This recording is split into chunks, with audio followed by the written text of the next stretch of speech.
From the moment Noah stepped into the ark and the heavy wooden door closed behind him, the world outside had no idea that its final countdown had begun. For years, people laughed at the warnings. They ridiculed Noah as he built an impossibly large ship in the middle of dry land. They called him a madman, a fool, a fanatic. And yet, when the sun rose on that final morning, something in the air felt different. Stillness. A strange, heavy silence, as if creation itself was holding its breath. Inside the ark, Noah and his family waited. The animals, restless yet miraculously calm, shifted and murmured in the dim light. And then, the first drop fell. A single soft raindrop landed in the dust. People outside watched curiously. It was not unusual. But this rain felt different. Colder, heavier, relentless. Then the sky split open. The rain didn't just fall. It poured as if the heavens had been ripped wide and every ocean above the clouds crashed downward at once. Thunder roared across the sky, lightning tore through the clouds, and within minutes the ground became a swirling flood of mud and rising water. Those who mocked Noah now ran for shelter. But there was none. Water surged across fields, swallowed roads, overturned homes. Rivers burst their banks and became violent, unstoppable torrents. People climbed to rooftops, clinging to rafters, screaming for help. But the storm only grew louder. Inside the ark, Noah's family felt the first violent shudder as the ark lifted from the ground. The great vessel groaned, creaked, and then it rose. Outside, chaos ruled. Trees snapped like twigs under the waves. Animals fled instinctively from the rising waters, but were quickly overtaken. Families tried to reach the ark, pounding on its sealed walls, calling Noah's name. But Noah could not open the door. It had been shut, not by human hands, but by God himself. Days turned into nights with no distinction. The sky remained black, the earth drowned beneath the weight of judgment. The rain did not stop for 40 days and 40 nights. No hill was high enough, no mountain tall enough. Everything living outside the ark was swept away. Inside, Noah prayed. Not with triumph, not with joy, but with a sorrow that only a man who had witnessed the end of a world could understand. Because salvation always has a calm, and when the waters finally reached their peak, only silence remained. A silent ocean stretching from horizon to horizon, where once entire civilizations had stood. But this is not where the story ends, because God was not finished yet. Among the endless waters, a single vessel carried the last beating hearts of the old world and the first hope of the new. As the rain finally ceased and the storm clouds slowly thinned, the ark drifted alone across a world that no longer resembled the earth it once was. No landmarks remained, no familiar hills or valleys.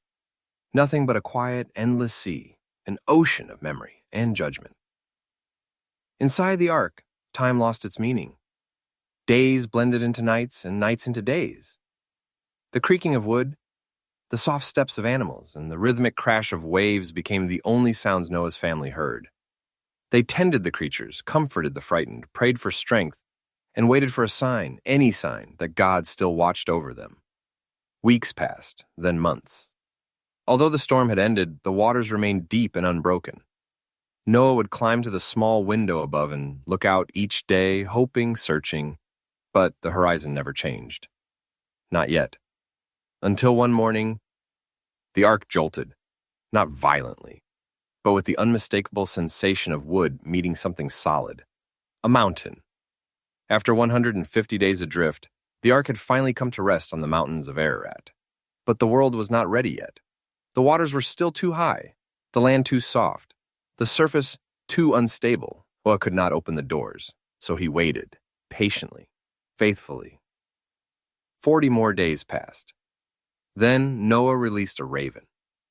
It flew back and forth, searching for land, but eventually disappeared into the distance. Next, Noah released a dove, gentle, hopeful, pure. But the dove found no place to rest and returned to him. Noah waited another 7 days. Then he released the dove again. This time, when it returned, it carried something small, something delicate, something powerful. An olive leaf, a symbol that the world was healing. Life had begun again. 7 more days passed. Noah released the dove once more, and it did not return. The message was clear. The earth was ready. When God finally spoke, his words echoed through Noah's soul. Leave the ark, you and your family. Release the animals. Let life fill the earth again. When Noah stepped out of the ark, the world felt strangely silent, but not the silence of fear or judgment. It was the silence of a world reset, a world that had just taken its first breath after the storm of all storms. The air was crisp, untouched, carrying the scent of rain and new beginnings. The ground beneath Noah's feet was soft, damp, and full of promise. The sky, once black with wrath, was now clear, washed clean, stretching endlessly above him like a fresh canvas waiting for the first brushstroke of creation. The earth felt young again. Animals scattered joyfully across the landscape, deer leaping, birds rising into the sky, lions shaking water from their manes, doves circling above the ark that had sheltered them. Life was beginning its second chapter. But Noah did not rush forward. Before he built homes, before he planted fields, before he planned the future, Noah built an altar, not out of fear, not out of duty, but out of gratitude. Gratitude that he and his family had been preserved. Gratitude for the mercy that had carried them through judgment. Gratitude that even when the world was at its darkest, God had not forgotten his promises. Noah arranged stones, placed wood, and offered sacrifices with a trembling heart. The smoke rose slowly, curling upward into the brightening sky like a prayer made visible. And God received it, not with anger, not with disappointment, but with deep compassion. Then, for the first time since the beginning of the world, God spoke words not of warning, but of covenant. Never again will I destroy all life with a flood. It wasn't just a promise, it was a declaration that history would not repeat itself. That judgment would never again erase humanity in a single sweep of water. That even when human hearts grew weak, God's mercy would remain stronger. But God did not stop there. He chose to seal his promise with a sign. Not written on stone, not spoken in thunder, but painted across the very sky. A sign the whole world could see. A sign that children and elders, farmers and kings, animals and mankind could witness. A sign that would remind every generation of God's heart. As Noah and his family stood at the foot of the altar, the clouds overhead began to part. Light streamed through the sky in brilliant shafts. And then, the heavens lit up with color. A bow of radiant light stretched across the sky from one horizon to the other. Red, gold, green, violet, each color glowing with an otherworldly brilliance. It was the first rainbow in human history. The rainbow arched over the new world like a bridge between heaven and earth, a divine signature on the canvas of creation. Noah's children gasped.